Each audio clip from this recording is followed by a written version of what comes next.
Yeah, this is Yeah. Jerry's doing. Think of Okay, can't get Linus in the picture. There we go. there you go. Welcome to Good. another episode of Command Control Power. We are very honored to be joined once again by Andy Espo of Call Andy Mac Consulting. Andy, thanks for joining us. It's a pleasure. How many do I have to do before I get an SNL jacket kind of thing? Oh, Yeah, you gotta wrestle Tim Pearson for it. I think Oh, he's the I don't think I'll he's ever the catch up with all-time. him. Yeah. No, exactly. We should actually go back and have AI give us a report of like who how many times each person is. I mean I think we know Tim Pearson's up there, and Andy, you're up there from back in the day. You were there Mhm. live at Aces, and like the That's right. audience talking to us as well. And I should have worn my um, T-shirt, but it's too cold. It's up here yeah, in the frozen tundra outside Boston. right. Yeah. Oh, I can't even imagine. Yeah. Yeah. So, I mean, we did, were you part of I think the residential roundtable at one point we called it like a ways back. You do some residential work as we were talking offline. And we call it now high-end residential in a lot of cases because it's kind of like priced like Differentiating. business, Yeah. Yeah. Yeah. We work with anybody, but really we specialize in that high-end stuff. You work with me? With I mean, anybody. yeah. We're IT sluts, right? Almost anybody. Yeah, exactly. I mean, actually, I should say I've been getting better about that over the years, like discerning, which clients are going to be a more effective kind of working relationship and which are not with the sensing the red flags. But so what kinds of clients do you focus on, in terms of residential, and what kind of projects do you do for that type of client? Because I'm curious as a residential guy, who else does that? Well, we're still doing so more than I think we're probably now about 55% managed. And so we're not putting as much marketing effort into residential as we used to. Hmm. But at the same time, I found it to be one of the most economically stable parts of the business. When you're Yeah. working with high end, you figure if someone loses, like in 2008, if someone lost 30% of their portfolio, Yeah. it might affect a lot of things, but it's not going to affect whether they replace their computer or not. Some of the people that we Right. work with collectively across the country, across the world. Mhm. So a lot of, and I don't really see clients on site very much now, other than to do network evaluations and installs. And I really love doing it. There's just something really satisfying about walking, like we're working on a project now. It's a 9,000 square foot home that had, I don't know, 93 drops put in about 18 years ago, but it's all Wow. poorly terminated Cat 5e. Hmm. They had really old Ruckus APs and they were getting like 5-6 megabits per second on a gigabit connection. Wow. And so, and this is a client that really wants to have good performance. They're willing to spend and willing to invest in what's going to matter. So first we put in a temporary network using the sort of the prosumer Synology solutions that we do. Just, we loaned it to them to hold them over. Designed a wiring statement of work, scope of work for our wiring, our low voltage partner. That's going to be close to 20,000 just for the wiring side. Wow. Between the repairs and the ads, then we're putting in a now 8 or 9 AP Meraki full stack Meraki network. So that's an example. There's another one that we're working on. We're doing a compound in Bermuda that's like a big house and a guest house, but they want the entire compound covered. And one of the interesting things about that, if you guys have never designed in the islands, the entire structure is a concrete box. Everything, all the interior, most of the interior walls, all the exterior walls, everything's concrete. So you have literally like 70% attenuation at every single wall. So Wow. it's going to be like, I don't know, 18 or 20 Meraki APs. And It's literally like one per room essentially, right? oh, exactly. Right. And it becomes multiple, very challenging when you're talking about like, how do you handle like 2 stories with a concrete staircase in the middle, Right. and make sure that someone's going to have connectivity as they walk 2 or 3 As floors they walk down. Yeah. Wow. I So just love Andy's statement of like, I don't know if you guys ever design in the islands. Yeah, in the but, islands, right? I've done a little bit. But Fancy. this is the 4th house we've done for them, and they own Nice. 3 down there, and they tore one down, and they're building this other. And it's Wow. amazing. It's so much fun when you get to the point where you actually can sort of flex that creative muscle and do Yeah. stuff that's not just like, where they're arguing about $100 here and $100 there. It's like, look, Exactly. we need another egg pea here. They're like, whatever you think, sure, fine. But all of the wiring has to be in conduit. Every single run is in conduit that's installed before every wall is poured. Yeah. So wow. whatever you're putting in, it's going in when that wall is done, and then later on, there's no option. Yeah. Right. So it's a different Interesting. challenge. Yeah. Different. Yeah. Totally different set of challenges. Can I ask what you use for Wi-Fi planning, Andy? I use me. I've been challenged. I've wanted to get an Ekahau for a long time. I've wanted to use some of these platforms. I found that I somehow have this weird sense of AP placements, and I think doing it for as long as I have and understanding at least enough about the physicalities of radio, I've been accidentally successful at doing it. So I wouldn't be surprised if you actually had an actual sixth sense for it. Like, in intuition, the way I describe intuition, it's like knowing without knowing how you know or why you know. It's just like, I think over here would work. I don't know how I know, right? So there's an intuition that you get from just the experience of it. But like, you could probably sense the radio waves, they're stronger on this side of the room, or something like. Well, the funny thing is, you can't consciously feel it, but like it's happening, right? Maybe. I kind of when I walk a space and when I look at a floor plan and I know what's in the walls and I know how it's constructed, I'm almost like building the layout as I go. Yeah. And for some of the larger projects, I'll run them by like someone else who's more of a Wi-Fi engineer.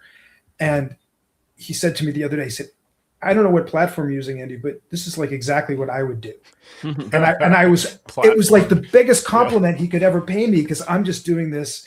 Like, I love doing it. It's fun. It's one of the things that I really find fulfilling about doing this work. So Sam, you just got to hire Andy. You can't like, there's no off the shelf solution. He's, No, I mean, I think about that and I'm like, yeah, I think especially for first or single floors, like I can probably scope that out on my own. But when you get to the concrete houses, I'm like deathly afraid I'm going to miss something, because that you're done at that point, in a certain way, the concrete houses are easier for what you said, because you really can assume like one per room.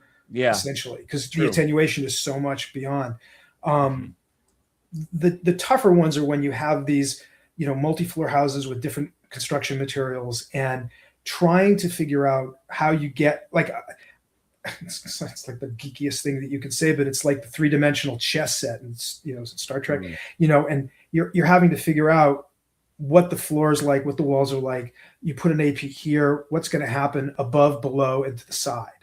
And trying to think in that three-dimensional space and figure out, okay, what's going to happen with the radio. I mean, the solution, and I'm not like, there are far better radio engineers than me. I'm not a theoretical radio guy. But I think understanding the interaction of construction materials and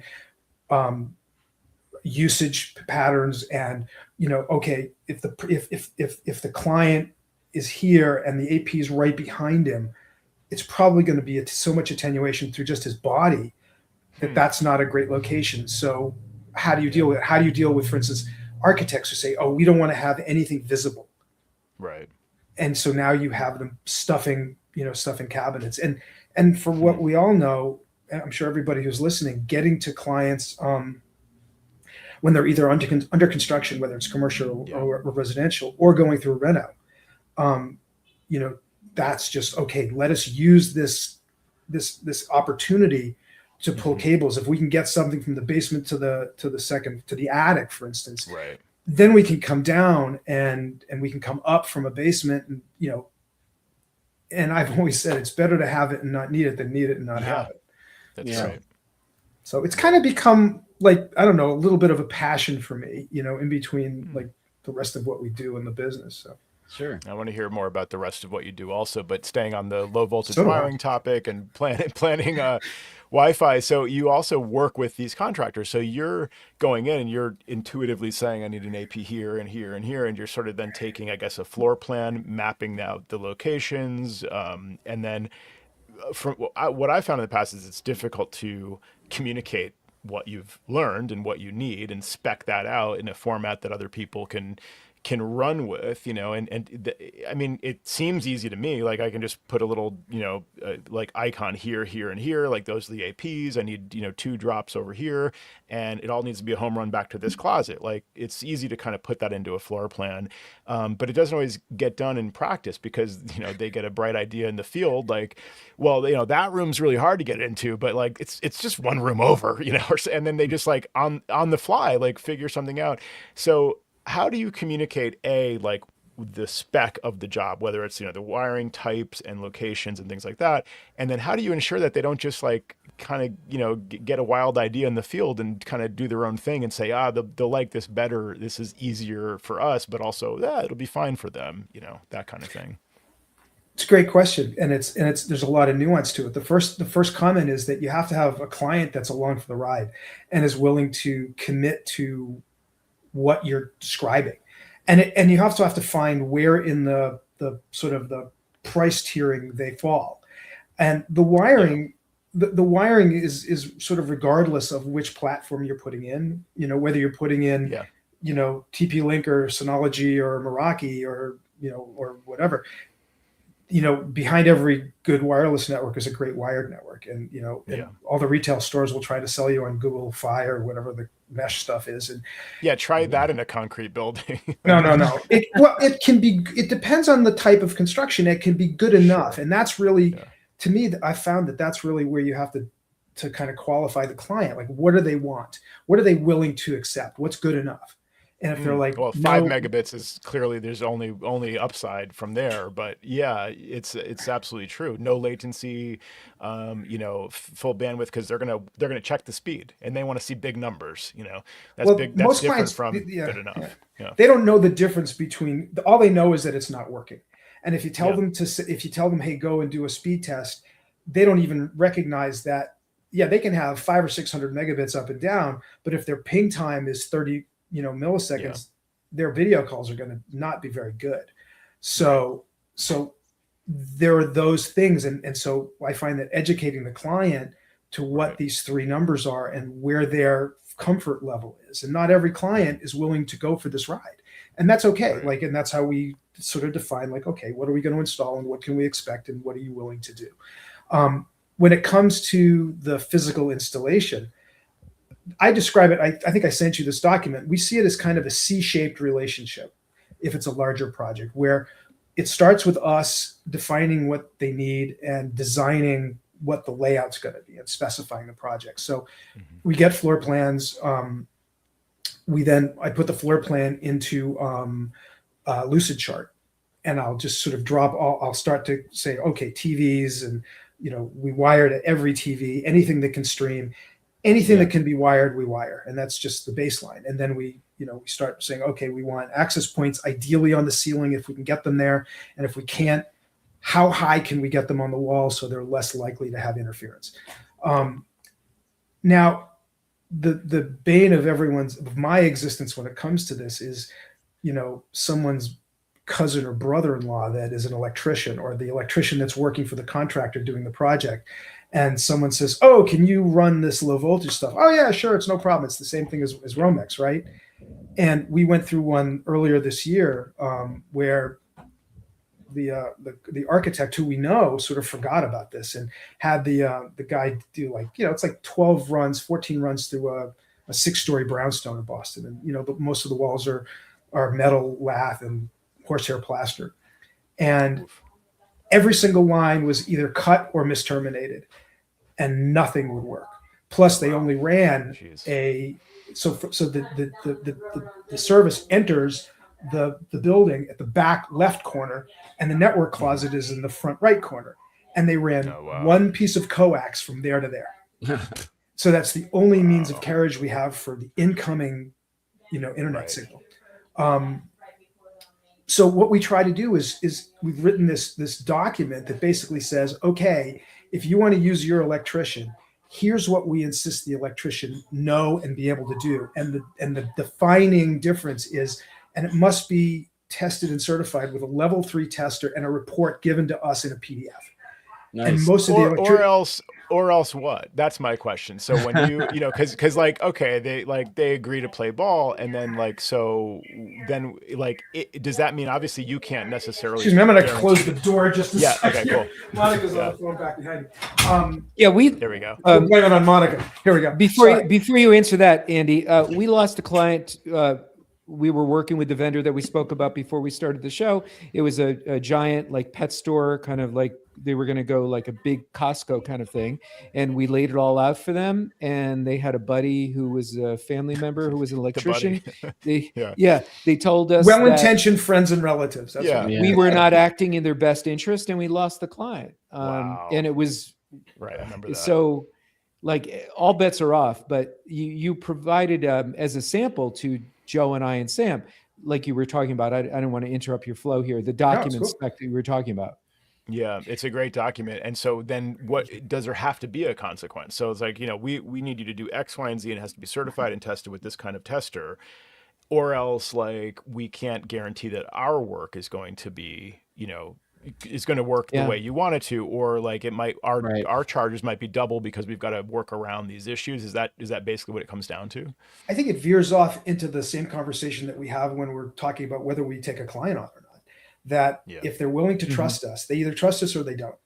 And we have enough war stories, I think, collectively to be able to say to any potential client who's looking at a project like this, look, you can have them do it, but realize that once these walls are buttoned up and once you've spent all this money, once you've spent $60,000, $80,000 on a wire plant and some of it doesn't work, it's going to cost you more to have someone come in and fix it. Yeah. So you're going to live with that decision now. And you're talking about a residence where there are finished walls, not drop ceilings, especially if the basement ceiling is sheetrock. You own it, unless you're willing to cut a lot of holes and do a lot of damage. In the case of this brownstone we were talking about, in order for them to add something to go from the back to the front, they're going to have to literally cut a trough or hand pulls through the entire basement ceiling, which is fully finished and beautiful. So So right now we're using a Mocha bridge, and hopefully that piece of coax works. And when it doesn't, then they're going to have to look at it again. Wow. So I think the answer to the question, as hard as it is like, okay, Mr. Client, what are you willing to live with? And are you willing to pay for just chasing ghosts after this is installed the wrong way? Yeah. You just don't know. Like, you can't take $100 link tester and plug it into a drop and know that it's really working. Yeah, exactly. Yeah, exactly.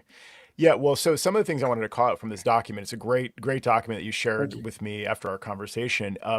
So it includes things like rough-in guidelines. So you'll supply the specification for brand and model of data cable, et cetera. You specify some basic things that electricians should know, or I mean, certainly anybody running low voltage wiring should know, but won't necessarily know if they're just an electrician and they're like, yeah, cable is cable. For example, do not run telecommunications cabling in parallel with power wiring without adequate separation. So it has to be, from memory, I forget if it's like a foot or 18 inches or 6 inches or something. Farther the better. It can cross it, but it shouldn't run parallel for more than a few, like a foot or two. And you specify cross power lines at a 90-degree angle. So if your power line has to like go across the low voltage, it shouldn't like follow it for a minute and then move. It should just go directly across it. So these are things like based on electromagnetic interference and things like that we've learned over time, and you specify this as part of your guideline, which I think is fantastic. One other thing that would have helped me about a year ago with a job that, you know, we specified locations, and a qualified low voltage wiring specialist installed it, but did not do this, which was that use plastic staples or open rings to support cable. Leave the wire loose inside the staples. Driving in staples all the way may crimp wires and damage insulation and wiring, impairing the run's ability to transmit information. So we had recommended someone, not the person we recommended to you, to do wiring at a high-end residential client, new build. Thank you, by the way, for not recommending the other guys. Right. We learned, we learned our lesson there, and that's how we found this other one. But the client is her own general contractor. So she did a walk around inspection, has not really a lot of experience, but inspected the cabling that, or the, the low voltage wiring done by this other person, and didn't like how the staples, squeezed the wire. And actually, like, you can see the insulation starts to, get separate. In one case, of course, well, somebody missed, and the staple went through the wire, the jacket a little bit, and it's like, that doesn't look good. Maybe it didn't break the cable, but it needs to be tested now. So we're basically explaining for this trouble after the fact, and to the point where she disputed the bill with that person, had them have to come in to redo some of this stuff before they closed the walls, and ended up replacing them with someone else for any new work going forward. And this guy was thinking, like, what does this lady know? Like, she's just some like homeowner. She's not like but she was absolutely right about those things. And we're lucky that she caught it at the time. Because to your point, you close the walls up. Now, what are you going to do? The cables. Well, that's exactly what happened. It's a similar version of what happened in the 6-story brownstone, that this electrician stapled all the cables. And in some cases, it destroyed the cable. And in other cases, it just really limited the transmissibility of that piece of cable. So it was only, it became like almost like a Cat 3 cable instead of a Cat 6. Exactly. We've seen that stuff. Yeah. Yeah. Or, the other thing you see, so the thing you see with a lot of builders is they'll daisy chain. They'll say, okay, you want data? They'll treat it like phone wire. So you have one loop going all the way around the house. It's like, well, that's useless now. Unless you put a switch in every room. That. Wow. Oh yeah. There's still, because nobody knows this stuff, right. The people who know it, and no one, you're like, look, maybe you're going to spend $4 or $5 grand on the right kind of data wire. Even if you don't terminate it, just let us design it. Let us put it in. Clients have commented before that I walk into their house, like some like nice residence that was built, and they're like, oh yeah, we need better Wi-Fi. And I'm like, do you have wiring? It's like, I don't know. We don't know. There's this big coil of something in the basement. I'll go down there and there's like 30 cables coiled up, unterminated. I'm like, this is great. We can leverage this. And, we're looking at a termination and test job, but at least now we have the plumbing to get all this all the way through this home, and they're going to be thrilled. So the banes of our existence are well-intentioned electricians that don't really know wiring. And then the insulation, Icynene insulation guys who come by. So you have a new construction, you have a renovation. If an electrician or someone who doesn't know that foam is coming in, they'll leave loops that protrude beyond the plane of the stud. And so what these guys do is they'll come in and they'll spray the walls with insulation. And then they bring a machete and they come down and they slice the wire off. The insulation is now nice and even, but the cable is also nice and even. So they'll either cut the cable off, like a few inches of the cable, or they'll shear part of it off. And so now it's not a cable anymore. And so there's so many of these little tiny nuances that go into getting this right. So the next phase of construction can go on. We did a residence, a gut renovation earlier this year also. And like I designed everything, very specifically, and the owner knew, and everything, and the general contractor was kind of new to this. And the HVAC guys came to put in some kind of a split system, but in the ceiling in the kitchen. And it was like kind of right where I needed an access point. And so he cut the wire and put in his thing and left a stub of wire in the ceiling. Oh my God. That's terrible. Yep. Yeah. So this is the stuff. I mean, and back to your question, Jerry, that it's all of these kinds of experiences and war stories that we catalog that then allows us, when we have when the client asks us these conversations, you tell them these stories, and then you're like, which glass do you want to drink from? Yeah. And how hard are we going to make this? And at some point you just have to say, we're not the right fit. And I'd rather not bang my head against that wall. And we've all learned that. And how many times have we talked about it at Macworlds and, ACN conferences? And, I remember working with like Ben and Phil, years ago, doing a Birds of a Feather conference in San Francisco. And, just talking about what's the client that you don't want. The one that you don't want in this context is the one that's going to argue with you about why they can't use the electrician. But if we send them this document, the purpose of this document, number one, is to specify what we need. But the underlying piece of it is to scare the electrician off if they don't feel they're truly competent enough to do it. That's I would much Good rather, point. I'd much rather them come back to the general contractor or to the owner and say, hey, we read this document. We can't do that. We don't have this thing.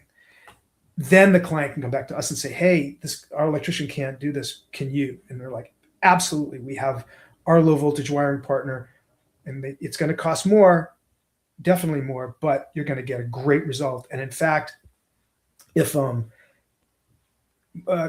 they use the right components, if they use components that our partner specifies, they get a 15-year warranty on the wiring installation. Wow. That's awesome. And it survives the sale of the house too, which is amazing. Wow. So you say to someone, you're getting a better warranty than pretty much anything else in your house. And it's going to cost you 3, 4, 5 times more, but this is hidden plumbing. And those are the clients who buy that we never hear from about network problems. You put in a beautifully wired network and you put in Meraki stack, those things run for 2-3 years without even being touched. Yep. So, and I know a lot of you guys use Ubiquity, and it looks very sexy to me. I just can't wrap my head around the lack of support. It's gotten better. I will say that. They do have support, and you can also pay for like real support, and that's not cheap, but that's an option because there's no ongoing charge otherwise, unless you want the add-ons and things. But one other thing that Tim on my team really liked from your document, I shared it with him, of course, as well. And he said, at the wall plates, leave 1.5 feet service loop for later termination. He loved that. He was like, yes, exactly. Like the worst thing is going in. It's like, there's wiring. It's just like, I can't work. You can't like get this, to it. It's like inside. Or they leave they don't leave a service loop at the rack end, and you've got to locate the rack at the ceiling. Right. And we specify if you're doing it, the service loop has to touch the floor. And that way they can have a coil that if we have to move anything. And if you have a swing gate rack, there's enough slack in there to be able to actually open the rack and work with it. Right. That's another good point. All of these things. So I like how this acts as not only like a spec, that hopefully they do follow to the letter, but also as a filter, so that that you're working with someone who's willing to play ball with these kinds of instructions and detail. This is a great example of like working with colleagues and vendors and sort of coordinating in the best interest of the client. Are there any more ways to kind of generalize this approach? You've obviously been doing this for a number of years. Like we have, what have you learned about working with, colleagues and sharing clients or vendors? How does that go for you? Well, so the first thing we've worked with, 3 wiring partners in 20 years. And the first 2 kind of just sort of went off on their own and just sort of got out of the business and did other stuff. Then the one we've been working with, Data Network Associates, we've been working with now for 10 plus years. Actually, they came in as a referral from Max Buxton, who you guys might remember, who was Constant Velocity and worked for us for 5 years. And they were motorcycle buddies. And so and these guys do magnificent work. And they had never done any residential work before we started working with them. So we've probably done north of 400 projects with them now, and ranging from a couple $1,000 to $80,000 or $90,000. And it takes like 5 to 10 projects where you're working together, and it takes specifying what the relationship's like. Like, okay, you have a direct business relationship with this client. They're paying you, all right, but we're the one who is specifying it. And if anything changes, like what one of you guys, I think, were saying earlier, like you can't be the client saying, oh no, I want to put it over there later, right? Yeah. If they say that, the vendor has to be strong enough and in your corner enough to call you and say, hey, Mr. Smith here wants us to move it from here to there. What do you think about that? And sometimes it's fine. And sometimes it's like, no, sorry, it can't be there. Let me talk to them and figure out why it's a problem. Oh, my wife doesn't want to see the access point on the ceiling. Well, all right, then, if we put it in a closet, she won't see it, but it also won't work as well. So which conversation do you want to have with your spouse later? How do you ensure if you put it in a closet that, when they're putting something on the shelf, it doesn't knock the access point down? Because speaking, asking for a friend, but well, first of all, when we pitfalls. when we try to use, one of the benefits of using Meraki or using Ubiquiti is that you can ceiling mount, and they're fixed to the wall or the ceiling, so you're not, like when we do the Synology networks, there is that concern. And so sometimes we'll put like a sign or a label in front of it and says, do not block, the classic is you see that kitchen desk, and someone has put, usually an old AV vendor, like audiovisual company, has put the access point in the cabinet, and it's just packed with pens and pencils and paper and just junk. And there's no way much is getting out of there. And so I'll like notch the shelves and put it up on the top shelf and like literally put tape around it or a piece of paper that don't block. So, and I'll have a conversation with the owner and say, hey, look, you need this to work. Your kids need this to work. Don't pack stuff around it. And I found that most of the time they once you tell them and they understand why it matters, they'll be more careful. Sounds like a perfect time for one of Jerry's stop sign stickers. Yes, stop, do not touch. Well, we do that. We've been doing that for like 5 or 6 years. We have 2 different ones, one for Verizon and one for Comcast. Nice. I wish I could tell you that there has been one installer that's actually paid attention to it. Right. What is your verbiage, and what do you, is it like managed by call Andy, call us for support before you touch this? I'd have to find it. I mean, I can bring up a PDF of it. I have mine here. This is the end result. I don't think I've shared this on the show, but Joe's got the gentle sign. Managed by CIMAC, phone number and email. So it's if you want to call us, you can. But you don't call have us if to. you feel like it. We're here if you need us. So when I was, I don't like the idea of stop with a red stop sign. That's what we did. A little offensive. That's exactly what we did. I copied. I think it was JD Strong who had one. Yeah, that's who that's exactly. Jerry got it too. Let me see if I can find it here. And it was, but it's effective for people who read it, and unfortunately, the people who read it are the clients, not the installers. So like here's one. Like I'll show you. I can share share screen. Okay, let's see if I can share screen. Window. So here's one sitting on a Comcast gateway. Nice. We can add to the stage there. Okay. Very good. Yeah, stop. I see. It's very, okay. I actually like the way that looks from a distance, at least. And it's removable, so you can pull it off and put it on the next gateway when they replace it. So yours is smaller than mine. I think mine's a little bit bigger. Jerry's like 6 feet by 3 feet. It's huge. and it's actually a full-size stop sign that he stole from. No. I use the same. I use the same size as JD Strong. I said, where did you, who did you actually buy it from? Because I like the stop sign motif. I think we should make them more like those anti-porch pirate packages where if they touch it, it explodes. Covers them with pink dye. The glitter bomb. The glitter everywhere. Just you need one for each access point, though. It's like if you try to put a box on the shelf blocking the access point, it just explodes. I know, that would be awesome. So we have a second document called Network and Wiring, a Client Guide. And this grew, so we had the premises wiring guide that I sent you guys. That came first, like, I don't know, 10, 15 years ago, we started to do it because we started to see like, oh, well, how come we can't use our electricians? So I had to sort of start to write that. And that's a living document. We're constantly adding to it and I'm updating it and changing it. But then we started having these very clumsy conversations with clients because we understood what the process was and they didn't.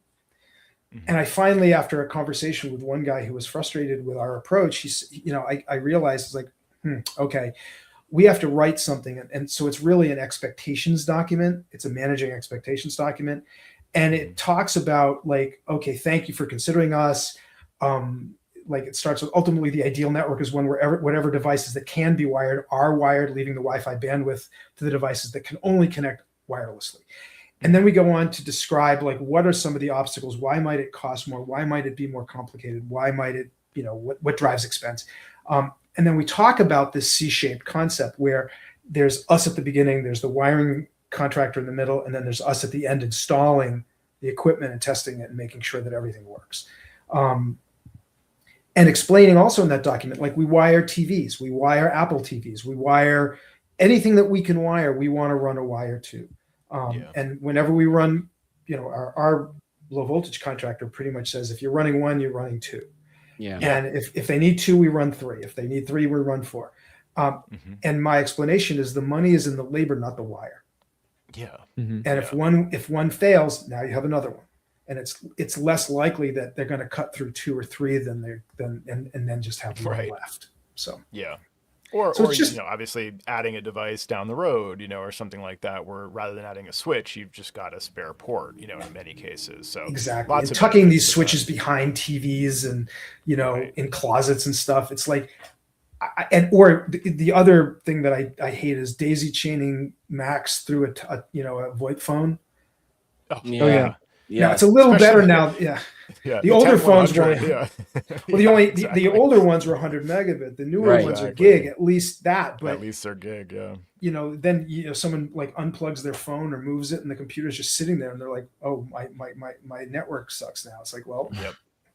So that's always been a bug. The worst thing is like when it's either a renovation or a new build, and then you're adding switches or daisy chaining devices like that. I mean, it's like you just built this thing. Like we told you to put, this is how you want to sound to the client. It's like we told you to put wiring in these locations. Like now it's just. They're like, even if they don't care, it's like, I care. It kind of is offensive to me to like have to put a switch in over here. Like we have ports. We're just missing one port because your electrician only put one here and not two or whatever, or one's dead or so, and we don't know why, and it's too late. And so it's just so frustrating when that happens. I like that you use the word offensive, because that's how I feel when you walk into like someone's brand new $4 or $5 million house, right? Yeah. And that's not out of whack now for where we're operating, Sure. And there's like no Cat 6 wiring. There's no data wiring. Right. Yeah. Right. Oh, we have phone jacks. What? Yeah. We have coax. Yeah, everything's wireless. Right. Why do you need wiring? And that's what the client says. Well, everything's Wi-Fi now, so we don't really need that. The guy at Best Buy told me just get these Google things, and it's like, no, it's not. I don't want to have to plug in. No, it's for the backbone. It's the whole conversation you mentioned earlier. Yeah, it's so and it's one thing. They just don't think about it. It's one thing if you're in a ranch house in the middle of Kansas, like if Derek Sorrells wants to put in a Wi-Fi network out in the middle of Kansas or Indianapolis, wherever he is, there's chances are that you're it's not. Fine. It's newer construction. The materials aren't as dense. They're not new, and you're just going. There's no one right next to you either. There's no interference from the neighbor. Right. Yeah. Exactly. So the APs aren't having to work as hard. You go into a Boston brownstone or New York or some of the older towns where we all live, and this is made with old growth forest, which was much denser. Mm-hmm. You've got horsehair or metal lath or plaster lath, and every wall is like solid. Yeah, and the ceilings and the floors are the same way. People are amazed to hear that prior to 1950. Studs were much more dense than they were after 1950 when the big building boom started occurring. And 2x4s aren't even 2x4 anymore. They're smaller. Right. So the performance of the radios on a new house is very different than when it's in an old house. Yeah, it's the environmental aspect, in terms of like, the construction and what's around and interference. And, sometimes you have a big vent hood that's metal or all those kinds of things that, you walk around and you're the walking Wi-Fi mapper, and you're able to kind of see that. So when you're not walking around mapping Wi-Fi and you're I think you said it was something you enjoy to do. It's like a hobby. I forget how you put it. But I don't know that it's a hobby, but it's a professional, it's an avocation. Interest. Yeah. It's like 10%, it's like 5% of what I do, but I really, it's where I get the most satisfaction. Yeah. I like that. What else do you do? What, like in ranking in terms of like satisfaction and also, what occupies your time like these days in your market? Most of my time is spent running this company and still a little too much in it than on it. I think that's we're a team of 6 and it's, we've got a great team, But as we spent the past 4 or 5 years really pivoting hard into managed services and getting sort of re-engineering all of our processes and all of our approach. So it's the way I describe it is like we're using the same technologies, but in very different way. And the approach is very different. And the marketing and the selling process is very different. And I think most of us are finding right now, selling is painful. It's, people aren't committing. They're not willing to. It's one thing to hire a T&M company to come in for 4 or 5 hours or 2 hours and fix your computer. There's not that much of a risk. It's another thing when you're saying to someone, hey, this is going to cost you, $80,000, $100,000 for a year of support, and in our market, I think the weird challenge is, I was saying this to someone just this morning, that if you're running a 25 seat Windows-based company, you probably have a relationship with an MSP because you probably can't really run it without somebody doing that. Right. If you have a 25 seat Mac-based business, that Mac-based business will run well enough for you not to have a relationship with an MSP. And it might not be secure and it might not be as efficient, but it'll work. And so you come into that client and they're spending, $10,000, $15,000 a year on support. And you tell them, hey, it's going to be, 40,000. And they're like, what? No way. I don't need to, what do I need to, there's no way I'm getting that much of a value. It's like, well, let's talk about cyber risk now. And so a lot of the conversations that I'm having now are radically different than they were 5 years ago. Oh yeah.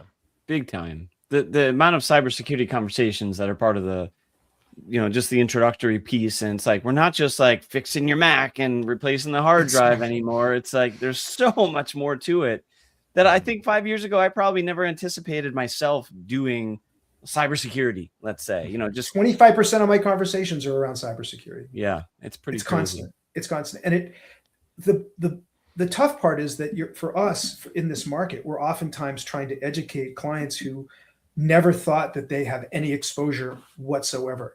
And you ask a small business owner, we talked to one this morning who has got like 28 employees. They don't have cyber insurance. They don't even know what it is. Yeah. Wow. Now, and I understand. I mean, it's not they're in an industry that they're far away from that kind of technology, and initially, they were a little skeptical, but then as I started to explain, like, what's the cost of a breach? What's the cost of a nothing burger? For nothing, you're talking, like, if they find really very little, that's $100,000 in forensics and remediation. If something gets found, it can easily be $500,000, $1 million easily. And if you don't have insurance, that's on the business. And if you have to notify all your clients and vendors, you could be in breach of contract. The client could be in breach of a contract with one of their clients. The reputational impact that has is just crushing. It's funny because, I was talking to a customer about, sometimes the cybersecurity insurance companies have these like forms that you can fill out, say, what services are you using for this? And I'm like, we can help you out with that. And oftentimes because they're asking about our rates, and I said, if we use these services, it can oftentimes lower your cybersecurity insurance. And they're like, what's cybersecurity insurance? I'm like, oh, okay, we have to have a whole different conversation because you're not even there. So we can't save you money. We're actually going to make you spend more money to get the insurance as well. Well, and but not as much as we might have without these services in place. So yeah. Well, and the good news is that oftentimes those cybersecurity, the cyber insurance questionnaires drive their engagement with us. Yeah. Because when they start seeing, well, what does this mean? And you explain to them, look, you can't just answer this with yes if you don't have a firewall or if you're not doing this stuff. And up until recently, there used to be a lot of what I used to call Chicago or by bus questions, where, are you running a firewall or are you encrypting your data?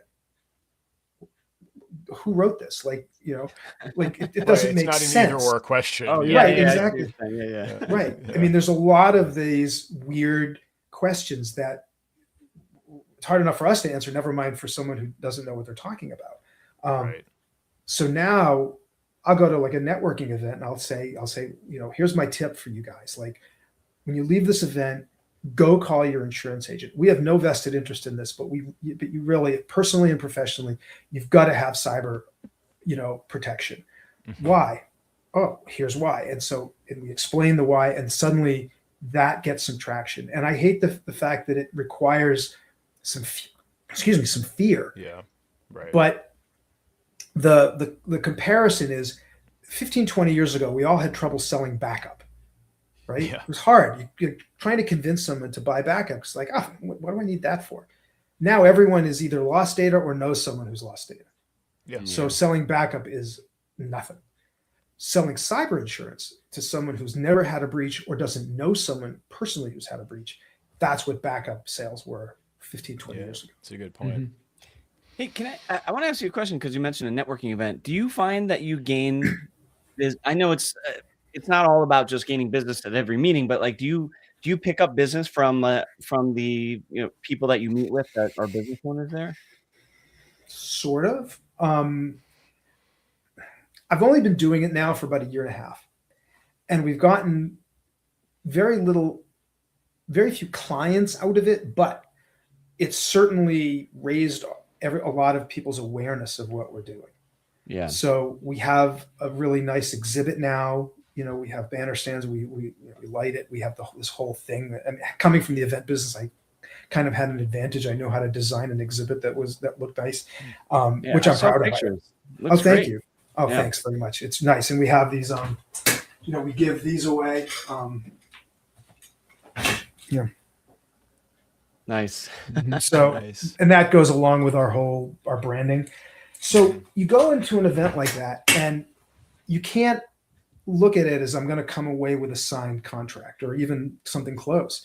But if you talk to 100 or 200, 300 people, or they see us, at some point the hope is that creates some critical mass, and eventually you start to see some return from it. Yeah. So it's a long game. It's not a short game. Yeah, I would assume so. I mean, we've talked about in the years past of going to the Apple stores and meeting with people, and like you pick up one maybe every once in a while, and you kind of latch on to that one. And that's kind of like this kind of a game. You basically go there, you might meet with a ton of people, and then maybe 6 months down the road, someone reaches out to you that, hey, I met you at this network event, Or even better, I know this guy, Bob, who met you at a network event 8 months ago, and he said you could help me. Because, we use Macs and we use Google Workspace, and all the other MSPs we talk to don't know what we're talking about. Yeah. And now we have the opportunity that we're looking for, because that's our differentiator. We're one of our differentiators.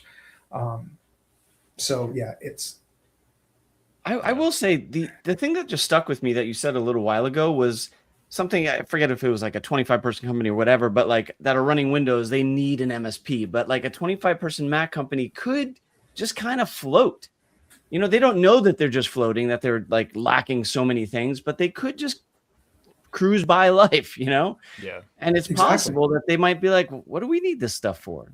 If you have 25 Macs and you're using Google Workspace, think about it. You have really no need for much in the way of directory services. Maybe some people have drives connected to their computers and others don't. And there's no backup. You're not backing up your domain, but everything works, and you can get through a business day or a business year. And, every once in a while you have to call somebody in and fix something because they don't know how to do it. Or you have someone who's talented on staff who's good enough to fix most of it. So their IT spend can be like almost laughably small. Yeah. But they also, what we were talking about earlier, is that they really don't know what their true risk is. And they don't know what their true efficiency loss is. Yeah. Yeah. That's a big crazy. one. How do you help a client understand that one? Efficiency loss and productivity loss. I mean, it's one of the stories I tell is we started working with a managed client about, I don't know, 3 or 4 years ago. And we came in, and this was an 8, at the time it was like 76 seats, and they had 475 Office licenses, 475 M365 mailboxes. What? Wow. Because they never, in their history, they had never deleted a mailbox. Oh my God. Wow, that's just irresponsible. I'm sorry, financially irresponsible.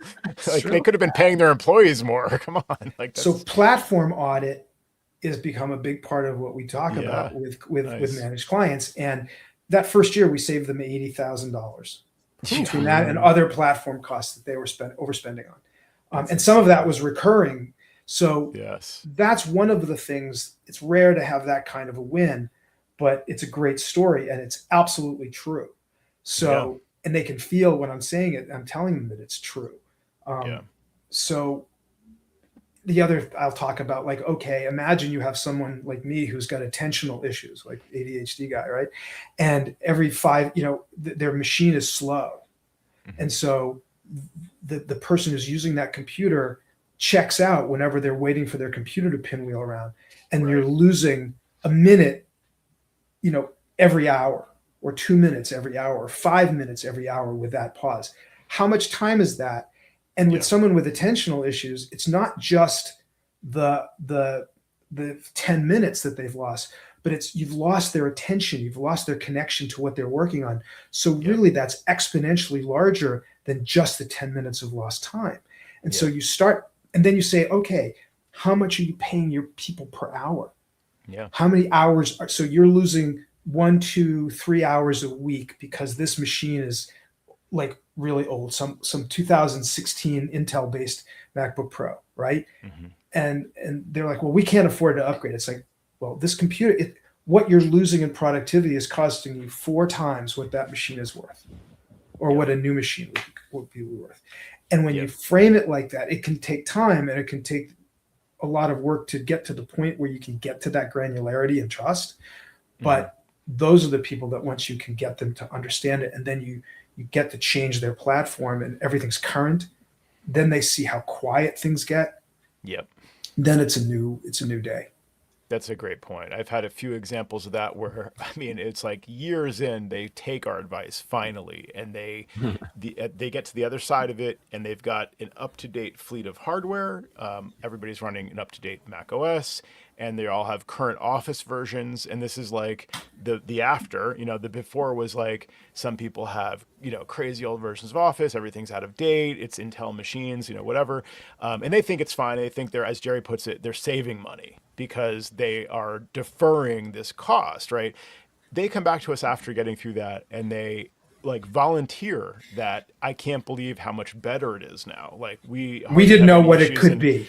Exactly. So it's really hard to get somebody to see that beforehand, but because again, from their perspective, they're saving money. They're just deferring these costs and this time and this stuff. But the productivity cost and the efficiency cost is very significant in those cases when you literally have half the office just having to restart or having to deal with something, or I sent you that, you didn't get it, oh, like your version of whatever doesn't support whatever, and it's just all those little side questions that pull people away, not only cost them the time, like you said, but also like in the moment, but the switching cost time or the loss of, productivity from like the attention span loss and all that. It's a tough one. I don't know how to make that case until like, it's kind of like, you'll thank me later, like eventually you'll see, but I mean, I wish I could prove that other than telling these stories, because I think that is very compelling to be able to say, here's an example of a case of similar client, similar size, and they went through this and they're so happy now.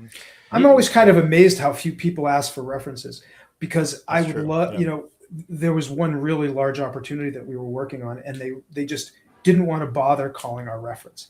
And I think it would have made a big difference, because they would have heard the difference that we could make. And they were complaining about their MSP, and they didn't want to move. But at the same time, like if they had called our reference, I think they would have come away going, oh, okay, now we understand why we need to move. Yeah. You're going to say something, Sam? No, I was just going to say you have to be a really good storyteller, really, for all of this. I mean, Joe, you were mentioning the stories, and Andy, I've heard some of yours. It's the way you describe them to the customer, and you don't want to scare them, but you want them to have a little bit of fear and, show the friendliness of what you can do. So it's really a delicate art to do all of that. That's exactly the words I was going to use. There's an art to it. And Andy, it's clear, from talking to you in the past and today, you're a great communicator. And thank you. Someone like myself, kind of struggles with that. I mean, everything I'm sitting here the whole time and I'm nodding yes. And, if you watch the video, I'm like right with you. But can I communicate in a reasonable fashion those ideas to a client? It takes time, and it takes you have to have that dialogue all the time. And I think I'm not making excuses for myself, but I don't necessarily have a lot of opportunities to present. And so maybe like Sam had mentioned, maybe going to a networking group, even though you might not get a referral from it, it gives a very good opportunity to communicate to people what you do. And that's what you're really good at. You're good at telling us, and we do this too, but you're great at telling a story, Andy, of how, how these concepts have benefited you. And that's exactly the moment where you really need to import that to the client, that this is what we do. It's not just handing them a brochure and saying like, oh, you got to be secure. You're not secure. I could see you're not secure. It's that communication level. Well, so, my internal challenge has been, first of all, when there's a large opportunity on the line, slowing my roll and listening and being able to be that storyteller and not just and not sound like I'm pushing. And that's, we all get so excited about this opportunity. Oh my God, this would be great. This could, And so I have to slow my roll. We've been working with Steve West for about a year and a half. I don't know if you guys know Steve West from, he ran sales for Adigy for a long time. And he's been a great friend and a great mentor to me. And it sort of started off trying to become better at the sales process. He's helped us a lot with operations now too, but it's not enough to be able to tell the story. You have to be able to listen to the client and tell them the right story and focus on what they need and what they're looking for and what the value you can bring is, not simply what we have to sell them. And that's, for me, been the hardest transition to make. We walk into a client, oh, this is what you need, bang, bang, bang, right? But in a managed relationship, that can be, especially early, that can be the worst thing you can do, because you're not building that sense of value and you're not listening to them. Right. Exactly. So it's a weird recalibration of my own internal compass, and it has been slow and painful. Yeah, it's a good point. It's like you might be objectively right on the money about X, Y, and Z recommendations, and you're 100% confident in it. But if you come on too strong and you just say, it makes it seem like you're selling a list of, hardware or a bill of goods, and you're not presenting the value that resonates with them, and that's like, I think Jerry pointed out, that's a great point. Going to these networking events or other opportunities like that gives you a chance to hone your skills in doing this. And it's maybe lower stakes because there's no real opportunity necessarily. They're just people walking by curious, so that you just answer their questions or whatever. You're not necessarily like selling to them per se, but you get a chance to, to present. Rehearse. It's more about you honing it exactly than necessarily making the sale. So that's probably another great takeaway to, find a way to practice this stuff. If it's, networking events or, a cocktail party where you can just practice telling people like what you do and Well, what's asking them? So what's important to you? What are you trying to accomplish? What are your goals? What are your obstacles in your business? Not necessarily IT, and learning more about how they run and what's keeping them up at night. Then you can fit your offer to them. Right. And if Steve was listening to this, Steve, I know you've been beating me over the head with it for a long time, and so I'm getting it slowly. It's not doing what we're so used to doing, which is offering the solution. Even if we're right, to what you said, Joe, even if we're right, even if we know we're right, even if we can see it as clear as day, you've got to be more strategic and more patient with it. Yeah, that's a great point. I'm in the middle of that process right now. So I wish I could say that it's expertise, but thank you, Jerry, for your compliment. I really appreciate it. No, but you've got a great manner about you, not to blow more sunshine in your sky, but I'll do it. I'm going to have Monica watch this when we're done. but there's always the possibility of coming off like a used car salesman, and you don't have that vibe about you. You've got a very sort of honest pitch. Yeah. So I think that when you're a little glib like I can be, it can drift into that area, or in a way that to me it sounds like I'm being that way. And as soon as I think that I am, now the confidence starts to crack, and it's not as organic, it's not as solid. And it's again, it's kind of like what I was saying. It's the same tools, but in a very different way. Like walking into a T&M gig, They want you to be fast. They want you to be able to solve the problem. It's about solving the problem.